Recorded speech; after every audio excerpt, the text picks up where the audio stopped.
Part 1 कल हम कर चुके हैं इसका कार्टेशियन प्रोडक्ट का, क्लास 11th का आज का हमारा टॉपिक रिलेशन फंक्शन है। आज का हम पार्ट 2 करेंगे और एक्सरसाइज 2.2 के सारे क्वेश्चंस करेंगे। तो पहले हम जल्दी से देखते हैं कि रिलेशंस क्या होता है। रिलेशंस का मतलब होता है कि अगर देखिए मान लीजिए आपके पास कोई दो नॉन एम्प्टी सेट है, मैंने कोई दो नॉन एम्प्टी सेट लिए। देखिए इस क्वेश्चन को मैं साथ के साथ रिलेशन में समझा के कराऊंगा आपको। मैंने लिए दो नॉन एम्प्टी सेट, अगर मैंने उनके बीच में कोई रिलेशन बनाया आर, ए से बी पे रिलेशन है, तो ए से बी पे जो भी रिलेशन आएगा वो सबसेट होगा ए क्रॉस बी का। तो मतलब आर सबसेट होगा ए क्रॉस बी का। रिलेशन का मतलब सिंपल है कि जो भी सेट ए के एलिमेंट्स होंगे और जो सेट बी के एलिमेंट होंगे उनमें कोई ना कोई रिलेशन होगा, और वो रिलेशन एक रूल को फॉलो कर रहा होगा। जैसे कार्टेशियन प्रोडक्ट में रूल फॉलो होता है कि पहला ऑर्डर्ड पेयर का पहला एलिमेंट पहले सेट से आएगा, तो यहाँ पर भी ऑर्डर्ड पेयर आएंगे, लेकिन यहाँ पे एक रूल होगा। तो देखिए क्वेश्चन, अब जो मैंने बात बताई थी आपको कि अगर कोई रिलेशन मैं एस्टेब्लिश करता हूँ कि दो सेट के बीच में ए टू बी, तो वहाँ पे था ए टू बी, यहाँ पे क्या है ए टू ए। तो मेरा सेट है ए 1 2 3 4 5 6। पहले मुझे ये बताइए कि इसके ए क्रॉस ए में कितने एलिमेंट होंगे। 6 × 6 36। ये तो बड़ी सिंपल सी बात है, 36 एलिमेंट हो गए। फिर रिलेशन क्या कह रहा है? रिलेशन कह रहा है कि रिलेशन में x, y मतलब ऑर्डर्ड पेयर आ रहे हैं। x आ रहा है पहले सेट से और y आ रहा है दूसरे सेट से, ठीक है। और y के ऊपर रिलेशन, y और x में रिलेशन क्या है कि y = x + 1। रिलेशन क्या कह रहा है? y = x + 1। तो ये एक रूल केवल आप कार्टेशियन प्रोडक्ट से उन ऑर्डर्ड पेयर को उठाओगे जो उस रूल को फॉलो कर रहे होंगे। यहाँ पे कितने सारे आ गए? 36। जैसे कि अगर मैं बताऊं कि a क्रॉस a निकालते हैं अगर हम, तो मान लीजिए 1 2 3 4 5 6 का मैं कार्टेशियन प्रोडक्ट 1 2 3 4 5 6 के साथ कर दूं अगर, तो 1 1 भी आएगा, 1 2 भी आएगा, 1 3 भी आएगा, 1 4 भी आएगा, 1 5 भी आएगा, 1 6 भी आएगा। ऐसे ही 2 1 आएगा, 2 2 आएगा, 2 3 आएगा, 2 4 आएगा, 2 5 आएगा, 2 6 भी आएगा। तो ए क्रॉस ए में तो सारे आ गए। ए क्रॉस ए तो सैंपल स्पेस की तरह काम कर रहा है जैसे प्रोबेबिलिटी में। लेकिन मुझे चाहिए वो रिलेशन में वो ऑर्डर्ड पेयर जो इस रूल को फॉलो कर रहे हो। y = x + 1। y मतलब सेकंड एलिमेंट जो है y वो x + 1 इस तरह से होना चाहिए कि यहाँ पे अगर 2 आए तो ये 1 + 1 हो। क्या हो ये? 1 + 1। तो x की वैल्यू क्या आएगी वहाँ पे? 1। देखिए आप इसको उठाइए 1, 2 को। 1, 2 मुझे बताइए क्या फॉलो कर रहा है रूल को? नहीं कर रहा। आपका रूल है y = x + 1। आप x कहाँ से ले रहे हो? x हम ले रहे हैं a से। x की वैल्यू 1 पुट कर सकते हो, 2 पुट कर सकते हो, 3 पुट कर सकते हो, 4 पुट कर सकते हो, 5 पुट कर सकते हो, 6 पुट कर सकते हो। तो y की वैल्यू क्या मिलेगी आपको? 2। मतलब पहला ऑर्डर्ड पेयर 1, 2। 2 जब x 2 पुट करोगे तो y आएगा 3, तो 2, 3। 3 पुट करने पे y आएगा 4, 3, 4। 4 पुट करने पे y आएगा 5, 4, 5। 5 पुट करने पे y आएगा 6, 5, 6। लेकिन 6 पुट करने पे y 7 आ रहा है। क्या आ रहा है y? 7। तो आपको बेटा ये भी चेक करना है कि वो ऑर्डर्ड पेयर वो आपके कार्टेशियन प्रोडक्ट में भी है या नहीं है। जब 7 एलिमेंट ही यहाँ पे नहीं है तो कार्टेशियन प्रोडक्ट में भी 7 नहीं आएगा। तो यहाँ पे x = 7, x = 6 और y = 7 को रिजेक्ट कर देंगे, क्योंकि y भी किस में बिलोंग कर रहा है? जब relationship he a to a है तो y किस में बिलोंग करेगा? xy belongs to a। दोनों ही a में बिलोंग कर रहे हैं और a के पास 7 नहीं है, तो इसे हटा देंगे। ठीक है जी। कितने ऑर्डर्ड पेयर बने? 1 2 2 3 3 4 4 5 5 6। ये ऑर्डर्ड पेयर बन गए। अब रूल को अब पढ़िए थे दोबारा से। अगर आपके पास दो नॉन एम्प्टी सेट हैं तो रिलेशन R जो सेट A से सेट B में बनेगा वो सबसेट होगा A क्रॉस B का। तो ये जितने भी रिलेशन आए हैं ये कहाँ से निकाले हैं आपने? इस रूल से। अगर ये रूल x + 1 की जगह x + 2 हो जाए तो ये बदल जाएंगे ऑर्डर्ड पेयर। अगर ये x + 1 की जगह x + 2 हो गया, ऑर्डर्ड पेयर बदल जाएंगे। x + 3 हो गया, ऑर्डर्ड पेयर बदल जाएंगे। तो ये तो वो ऑर्डर्ड पेयर हैं जो इस रूल को फॉलो कर रहे हैं। इसी को हम रिलेशन कहते हैं। तो रिलेशन में जो भी ऑर्डर्ड पेयर आएंगे वो रूल को फॉलो करेंगे, रिलेशन में जो भी ऑर्डर्ड पेयर आएंगे वो रूल को फॉलो करेंगे, कर गए रूल को फॉलो, यही रिलेशन। अब इन्हीं पांचों को अब लिखने का तरीका क्या होगा, समझिए बात को। रिलेशन को जो हम रिप्रेजेंट, अब ये 5 ऑर्डर्ड पेयर आ गए जो रूल को फॉलो कर रहे हैं। मैंने लिखा 1, 2, 2, 3, 3, 4, 4, 5, 5, 6। बेटा जी अगर आपके ऑर्डर्ड पेयर कोमाज में लिखे हैं तो इसको हम क्या बोलते हैं, रोस्टर फॉर्म। क्या बोलते हैं इसको, रोस्टर फॉर्म। ये हो गई रोस्टर फॉर्म। और सेट, ये रोस्टर फॉर्म रिलेशन को रिप्रेजेंट करने के 3 तरीके होते हैं। एक होता है रोस्टर फॉर्म, रोस्टर मैंने लिख दिया। दूसरा होता है set builder form. Set builder form में रिलेशन गिवन था, जो आपको ये गिवन था, ये होती है set builder form. x, y such that y is equal to x + 1 for all x y belongs to a। जिसको मतलब नहीं पता है, उल्टे a का मतलब होता है फॉर ऑल। ये हो गई आपकी सेट बिल्डर, ऊपर वाला हो गया रोस्टर। अब तीसरा मेथड बचा आपका कौन सा, तीसरा मेथड कौन सा, एरो डायग्राम। तो एरो में दोनों साइड आप पहले इस तरह से अंडर टाइप बना लीजिए और यहाँ पे a के एलिमेंट लिखिए, यहाँ पे a के एलिमेंट लिखिए। भैया अगर यहाँ पे a और b डिफरेंट होते तो मैं यहाँ a के एलिमेंट लिखता और यहाँ b के एलिमेंट लिखता। रिलेशन क्या कह रहा है, वो रिलेशन किस में है, क्वेश्चन में a to a। रिलेशन किस में है, a से a में, a से a में, मतलब जो पहला सेट है वो भी a और दूसरा सेट है वो भी a से a में रिलेशन है। अब मैप कौन कौन से हो रहे हैं, 1 की मैपिंग 2 से है, 2 की मैपिंग 3 से है, 3 की मैपिंग 4 से है, 4 की मैपिंग 5 से और 5 की मैपिंग 6 से है।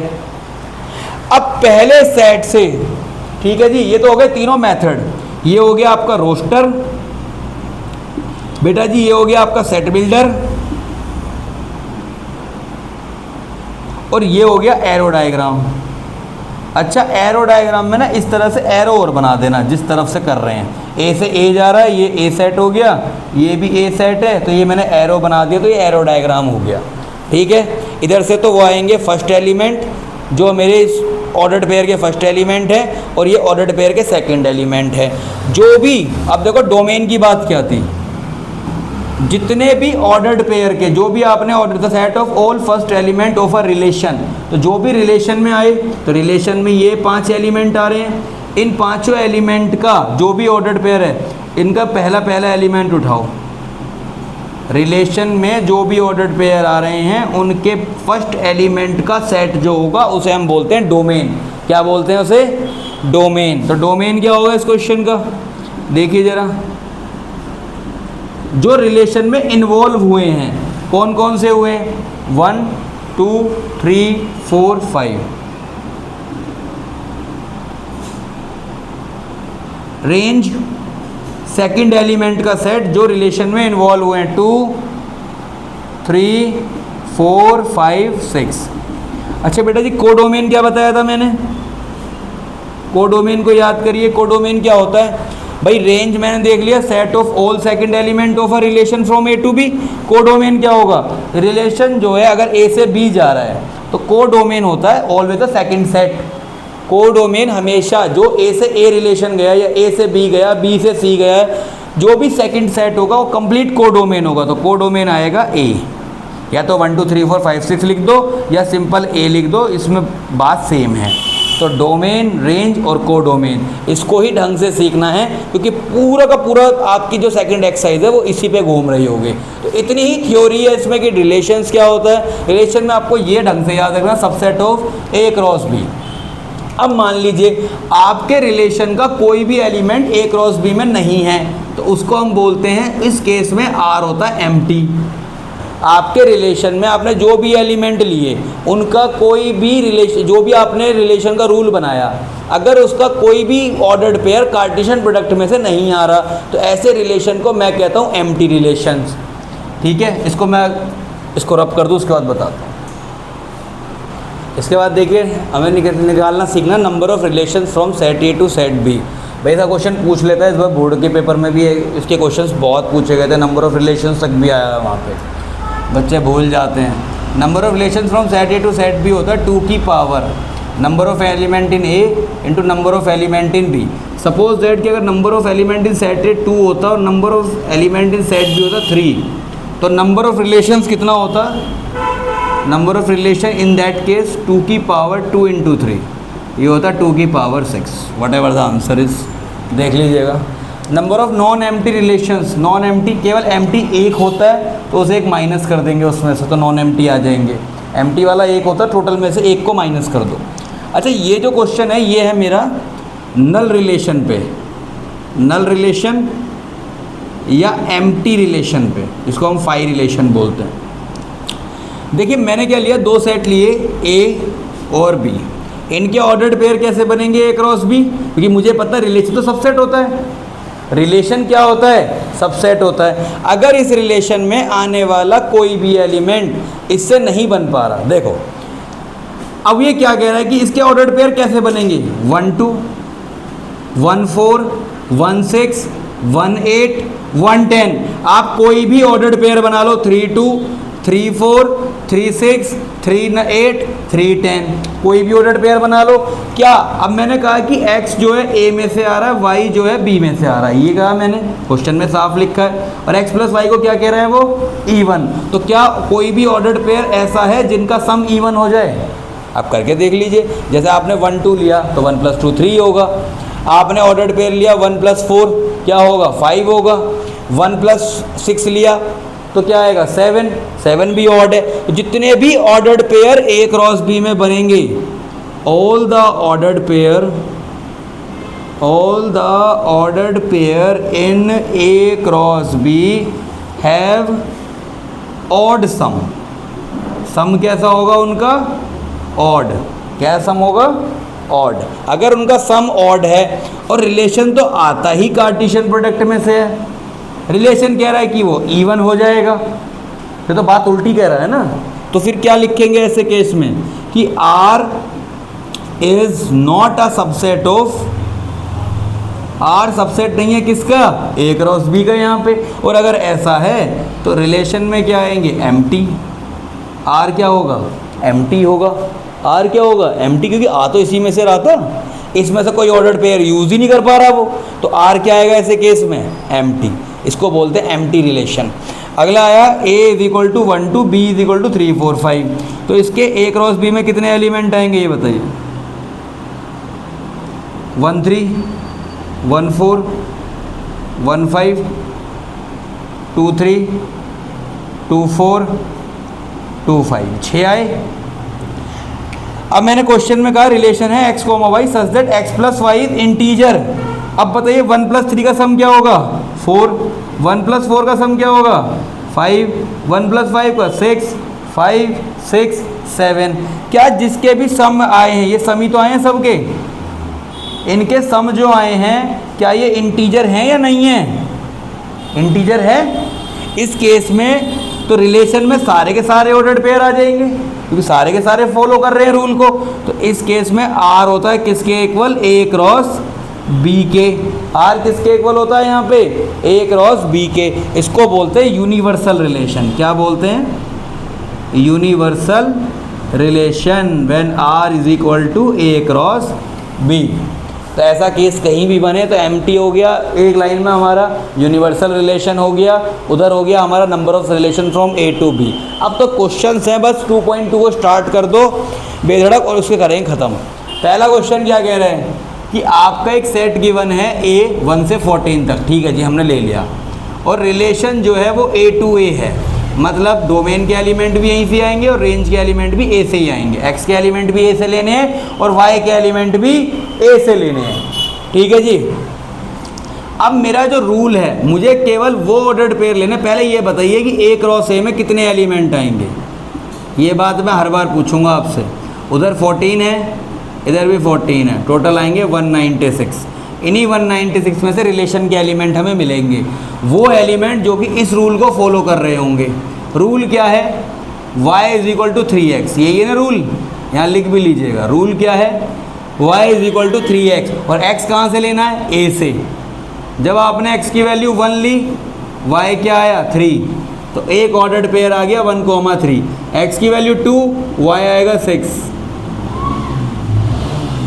x की वैल्यू ली 3, y आएगा 9, x की वैल्यू ली 4, y आएगा 12। तो 4 पॉइंट बने, 4,12। अच्छा 5 लेंगे क्या? जब आप x की वैल्यू 5 लोगे तो y क्या आएगा? 15। क्या आएगा y? 15। चेक करो आपके सेट में है 15? नहीं है, तो उसे नहीं लेंगे। तो ये 4 ऑर्डर्ड पेयर आ गए। जब इन्हें हम रोस्टर फॉर्म में लिखते हैं तो वो रिलेशन का रूप ले लेगा। अब एक साथ लिख दोगे इसे, 1 3 2 6 3 9 4 12। ये बन गया रिलेशन, रिलेशन आ गया। अब जब रिलेशन बन जाए तो आपको अगली चीज़ डोमेन, कोडोमेन और रेंज निकालना है। डोमेन क्या होगा?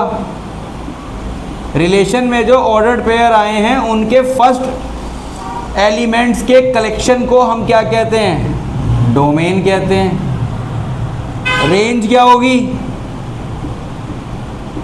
3 6 9 12। सेकंड एलिमेंट के कलेक्शन को रेंज कहते हैं। अब बताइए सर कोडोमेन क्या होगा? अब आप ये देखिए आपका रिलेशन कहाँ से कहाँ है? ए से ए में है, ए से ए में है, तो सेकंड सेट भी ए ही है। यही सेकंड सेट हमारा कोडोमेन होता है। तो कोडोमेन में लिख दीजिए ए। आगे बात समझ में? अब सेकंड क्वेश्चन देखिए, आपकी एक्सरसाइज का क्या दे रखा है? r is equal to x comma Y such that y is equal to x plus 5। ठीक है जी। For all x comma Y belongs to n। तो ये कह रहा है कि जो रूल है वो आपका n से n है। रिलेशन कहाँ से कहाँ है आपका? n से n। रिलेशन कहाँ से कहाँ तक है आपका? n से n। लेकिन वो एक बात उसने साफ कह दिया कि जो x की वैल्यू है वो 4 से कम है। भाई नेचुरल नंबर तो 4 से छोटे भी होते हैं। तो सबसे पहले x को सेटिस्फाई करिए। x क्या हो सकता है फिर? x की वैल्यू क्या क्या हो सकती है? तो पॉसिबल वैल्यूज ऑफ x क्या क्या होगी बेटा? Possible value of x 1 2 3। ठीक है। रूल क्या है? रूल लिखा मैंने। रूल है y is equal to x plus 5। ठीक है जी। रूल क्या है? y is equal to x plus 5। तो लिखिए सबसे पहले x is equal to 1, y हो जाएगा 6। x is equal to 2, y आएगा 7। x is equal to 3, y आएगा 8। Ordered pair 1 6 2 7 3 8। 1 6 2 7 3 8। ये आगे ऑर्डर्ड पेयर। ऑर्डर्ड पेयर को अब लिख लो रिलेशन में। क्या बनेगा? 1 6 2 7 3 8। ये आ गया रिलेशन आपका। अब रिलेशन में डोमेन कैसे बताते हैं? फर्स्ट एलिमेंट का सेट डोमेन 1 2 7 1 2 3 सॉरी। और रेंज सेकंड एलिमेंट का कलेक्शन 6 7 8। और कोडोमेन, भाई कोडोमेन आपको मिलेगा सेकंड सेट से। अच्छा सेकंड सेट क्या है? आप ये बताओ y किस में बिलोंग कर रहा है? पूरी तरह से नेचुरल नंबर में। इसका मतलब जो ये रिलेशन होगा वो n to n जाएगा। क्या जाएगा? n to n जाएगा। अब ये जो n है सेकंड सेट, ये होता है कोडोमेन। ठीक है जी, ये होता है कोडोमेन। एक बात याद रखिए, जो भी यहाँ गिवन सेट है n, ये डोमेन नहीं होता। इसमें से जो ऑर्डर्ड पेयर निकलेंगे उनके जो फर्स्ट एलिमेंट का सेट है वो डोमेन होगा।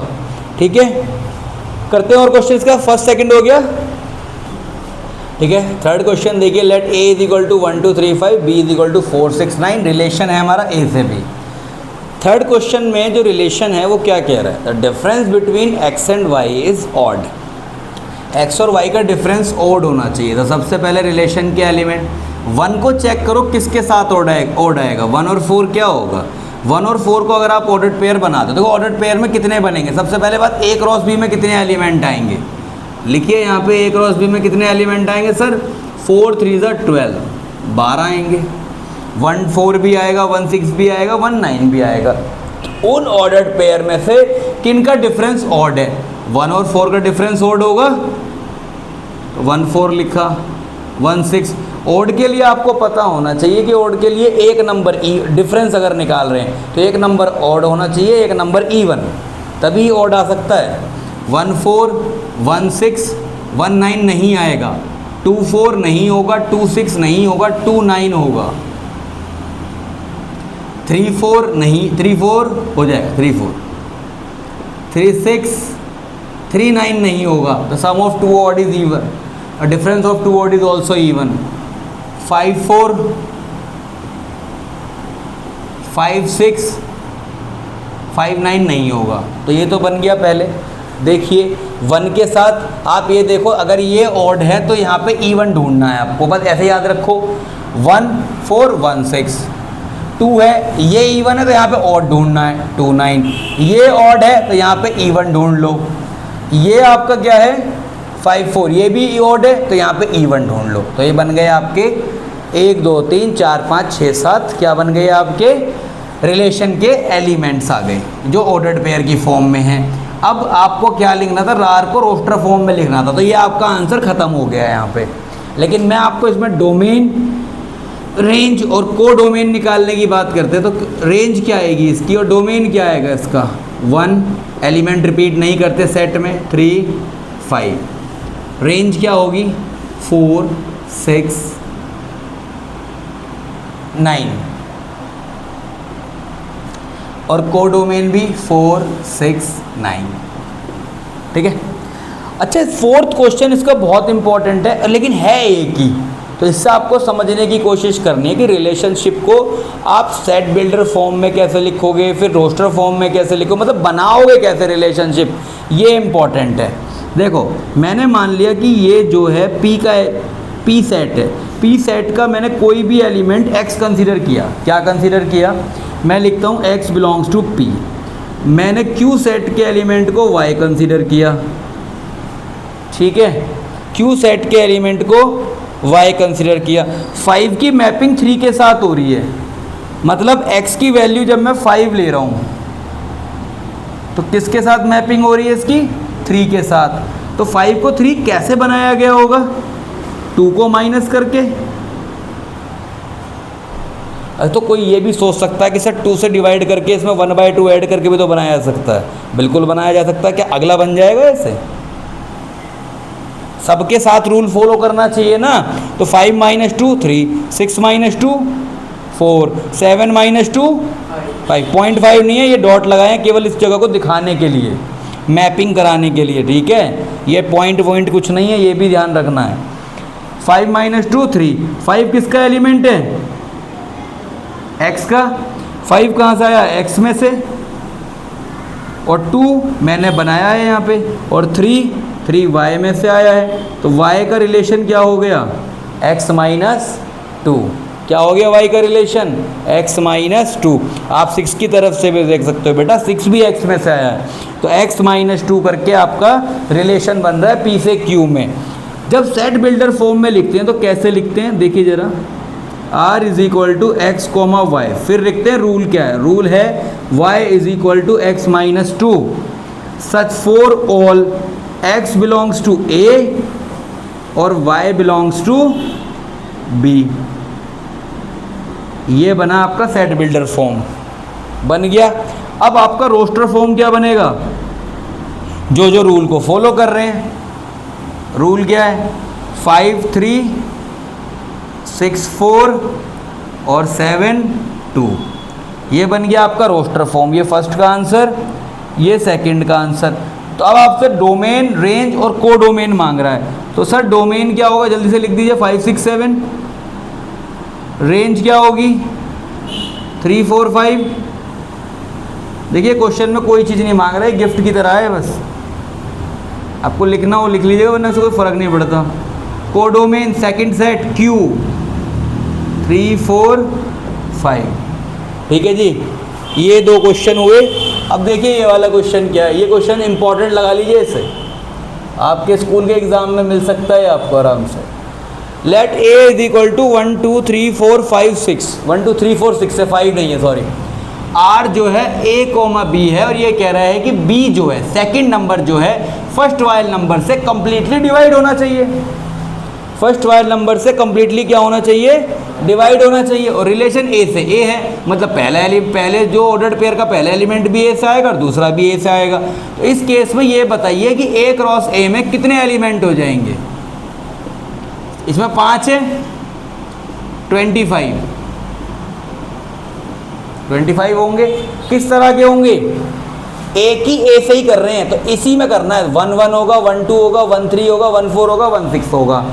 फिर 2 से स्टार्ट करोगे तो 2 1 2 2 2 3 2 4 2 6, 3 1 3 2 3 3 3 4 3 6, 4 1 4 2 4 3 4 4 4 6, 6 1 6 2 6 3 6 4 6 6, ये 25 बनेंगे।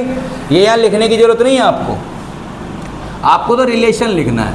आपको ये देखना है कि आपको उनका रिलेशन बनाना है जहाँ पे पहला एलिमेंट दूसरे को कंप्लीटली डिवाइड कर दे। आपने लिया सबसे पहले 1 1 1 1 कर देगा। अब 1 तो सबको ही कर देगा, 1 2 को भी कर देगा, 1 3 को भी कर देगा, 1 4 को भी कर देगा और 1 6 को भी कर देगा। देखिए क्या ये आपका रूल को सेटिस्फाई करा रहा है। Second number is completely divisible by first number. 2 1 से डिवाइड हो जाएगा, 3 हो जाएगा, 4 हो जाएगा और 6 भी डिवाइड हो जाएगा 1 से। ठीक है, अब अगला देखते हैं जरा, कॉमा, ये पांचों आ गए, 1 2 3 4 5। उसके बाद 2 किस किस को डिवाइड करेगा, 2 एक तो 2 को करेगा खुद को, 2 4 को करेगा और 2 6 को करेगा। 3 किसे करेगा, 3 3 को करेगा और 3 6 को करेगा। 4 किसे करेगा, 4 4 को करेगा, 6 को नहीं कर पाएगा और 6 6 को करेगा। बस ये आ गया मेरा write R in roster form. Question इतना ही था। इसकी डोमेन क्या होगी, डोमेन होगा आपका 1 है, 2 है, 3 है, 4 है, 6 है। डोमेन ए, रेंज में भी ए और को डोमेन भी ए ही रहेगा। ठीक है, 6th क्वेश्चन देखिए क्या कह रहा है। 6th, r is equal to x plus 5। क्या कह रहा है, x हमें यहाँ से लेना है। ठीक है भैया, x में पुट कर दो। रिलेशन में क्या आएगा, देखो रिलेशन में इसी तरीके से x को मैं x प्लस 5, ये है, ये y है। y is equal to x plus 5 अगर मैं लिखता y is equal to x plus 5 तो ये मान के कर लो। ठीक है, जैसे आप 0 पुट करोगे x की जगह पे तो y क्या हो जाएगा 5। 1 पुट करो x में तो y क्या आ जाएगा 6। 2 पुट करोगे 7, बल्कि आप यहीं पुट कर लो बस। जैसे आपने यहाँ 0 पुट किया तो 0,5, 1 पुट करोगे तो 1,6, 2 पुट करोगे तो 2,7, 3 पे क्या आएगा 3,8, 4,9, 5,10। ये बन गया अपना पूरा। इसमें डोमेन क्या लिखोगे 0 1 2 3 4 5 और रेंज क्या आएगी 5 6 7 8 9 10। ठीक है, और कोडोमेन क्या करोगे भाई, आपको देखना पड़ेगा जब x यहाँ से बिलोंग कर रहा है। इसमें कोडोमेन के लिए आपको कोई परफेक्ट चीज़ नहीं दे रखी। ठीक है, कोई 7th क्वेश्चन देखिए। 7th क्वेश्चन क्या कह रहा है, r is equal to x comma x cube such that x is prime number less than 10। x एक प्राइम नंबर है जो 10 से कम है। आपको इसे रोस्टर फॉर्म दे देखो। 6th और 7th क्वेश्चन जो इससे पहला क्वेश्चन था उसमें कोई परफेक्टली आपको ये नहीं दे रहा कि इस सेट पे या इस सेट पे है। वो ये कह रहा है x is prime number less than 10। उसने ये बोल दिया बस सिंपल आपसे, x एक प्राइम नंबर है जो 10 से कम है। आपको रोस्टर फॉर्म में लिखना है। तो पॉसिबल वैल्यूज ऑफ x क्या होंगी, पहले तो ये बताइए। पॉसिबल वैल्यूज ऑफ x क्या होंगे, इसको आप अपना डोमेन भी मान सकते हैं। 2 3 5 7 भाई 10 से छोटे प्राइम नंबर हो गए। और रूल क्या कह रहा है, जो भी आप प्राइम नंबर लो, आप 2 ले रहे हो तो यहाँ पे ये y जो है वो x क्यूब के इक्वल है, तो इधर x क्यूब 8 आएगा।